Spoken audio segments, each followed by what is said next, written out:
Since the Valkyries no longer come in Phase 3, you can, and should, use the entire platform to spread out. The first reason is that he still does Defile. But there's also a new AoE from the Vile Spirits, which I'll talk about in a minute. The tanks also still have to worry about Soul Reaper, which I will also discuss in a minute. His first new ability, however, is called Harvest Soul. It deals 45,000 damage over 6 seconds, and if you live through it, you get ported inside Frostmourne. As a healer, you must keep the Lich King's father, Tyrannus, alive, and as a DPS, you must kill the spirit before Tyrannus is killed. The spirit will do a channel that can be interrupted, but it can also be dispelled. This is the biggest source of damage on Tyrannus, so if you don't stop it, there's a pretty good chance you'll fail. If you do fail, the Lich King becomes enraged for 15 seconds.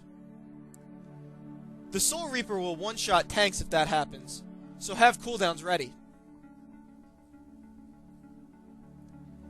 While that's going on inside, outside, the Lich King will summon 10 Vile Spirits.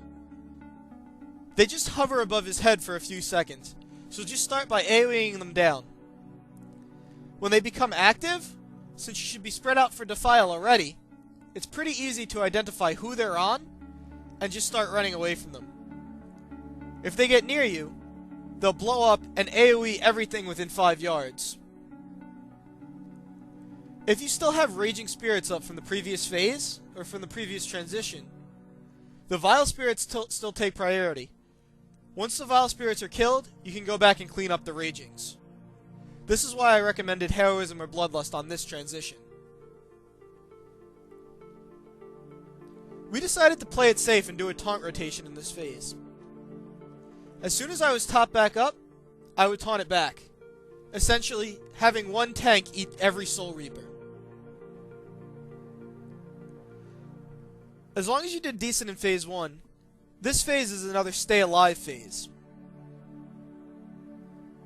The biggest thing is to stay spread out, so you can identify the ghosts, and it makes it easier to spread out for Defile without risking spreading it.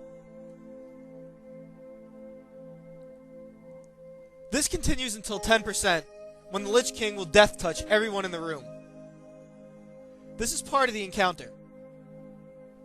There will be some RP, and once it ends, Tyrannus will res the entire raid. This includes the people who could have died from other causes during the fight. At this point, it's a free kill.